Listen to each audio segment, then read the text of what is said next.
তার সাথে পরিচয়টা গানের ক্লাসে, গিটার ক্লাসে।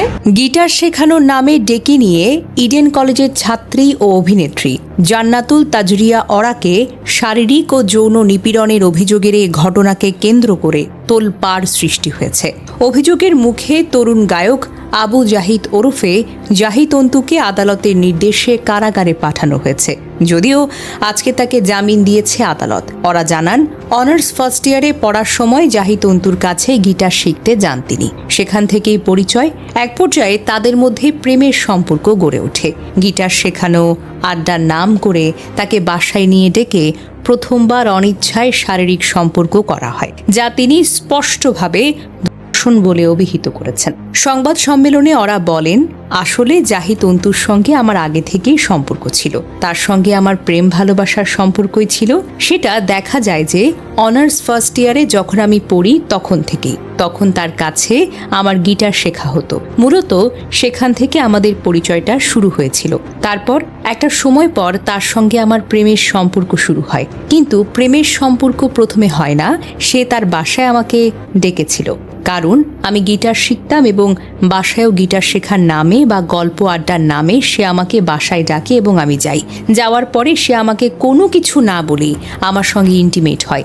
এটা আমার অনিচ্ছায়, এটাকে বলে রেপ, যার কারণে আমি সেটা নিয়ে পরে কথা বলি যে এটার পরিণতি কি হতে পারে।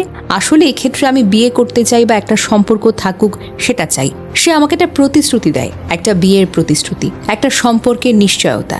সেখান থেকে আমাদের মধ্যে আস্তে আস্তে প্রেম ভালোবাসার সম্পর্ক হয়। এটা চলতেই থাকে। তারপরও একটা পর্যায়ে সে সম্পর্কটাকে অস্বীকার করতে শুরু করে। সে বিয়েও করতে চায় না এবং এই সম্পর্কটাকেও আর কেমন একটা গুরুত্বও দেয় না। তারপর মিউচুয়ালি আমি সেখান থেকে মুভ অন করার চেষ্টা করেছি, বলেছি ইটস ওকে। তিনি আরও বলেন, মিউচুয়ালি আমরা কথা বলা অফ করে দিয়েছিলাম।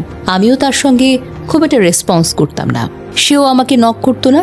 কিন্তু মাঝে মাঝে তার মনে পড়লে আমাকে নক করত এবং তার বাসায় আসার প্রলোভনা দেখাতো। বিভিন্ন কারণে, কখনো প্রোডাক্টের শ্যুটের নামে আপনার কিছু জিনিস আমার বাসায় রয়ে গেছে এসব বলে বিভিন্ন কারণে আমাকে আসতে বলতো। তারপর সম্প্রতি তার সঙ্গে আমার যোগাযোগ হয়। প্রোডাক্ট শ্যুট করার জন্য গিয়েছিলাম। তারপরে কাজের পরিকল্পনা নিয়ে সে আর আমি রুমে বসেছিলাম। একটা পর্যায়ে সে বলল যে প্রোডাক্ট শ্যুট তো ঠিক আছে, এখন তো ড্রেস আসেনি, 10 থেকে 12 দিন লাগবে। এসব বলার পর সে আমার প্রতি ফিজিক্যাল হ্যারাসমেন্ট শুরু করলো এবং সেটাকে বলতে পারেন এক প্রকার যৌন নিপীড়ন বা যৌন অত্যাচার। আমি এটা বাধা দেওয়ার অনেক চেষ্টা করেছিলাম। সেখান থেকে সে আমার উপরে অত্যাচার শুরু করলো এবং আমাকে দেখতেই পারছেন কিভাবে জখম করেছে। সে বারবার আমার গলা চেপে ধরছিল বিছানার মধ্যে, দরজা বন্ধ করে আমাকে অনেকগুলো থাপ্পড় দিয়েছে, চুল ধরে টেনেছে। আমি বারবার ওখান থেকে পালিয়ে আসার চেষ্টা করেছি, কিন্তু সে বারবার দরজা বন্ধ করছিল এবং আমাকে মারছিল। আমি এখান থেকে খুব সহজে বের হতে পারছিলাম না। তারপরও একটা সময় যে আমি কোনোভাবে ওখান থেকে বের হয়ে আসি। এই ঘটনা আমাদের আবারও মনে করিয়ে দেয়, ব্যক্তিগত নিরাপত্তা অবহেলা করা যাবে না। পরিচিত মানুষও ঝুঁকির বাহিরে নয়। যে কোনো আমন্ত্রণ, যে কোনো নিমন্ত্রণ, বিশেষ করে ব্যক্তিগত স্থানে সতর্কতা একান্তভাবেই জরুরি।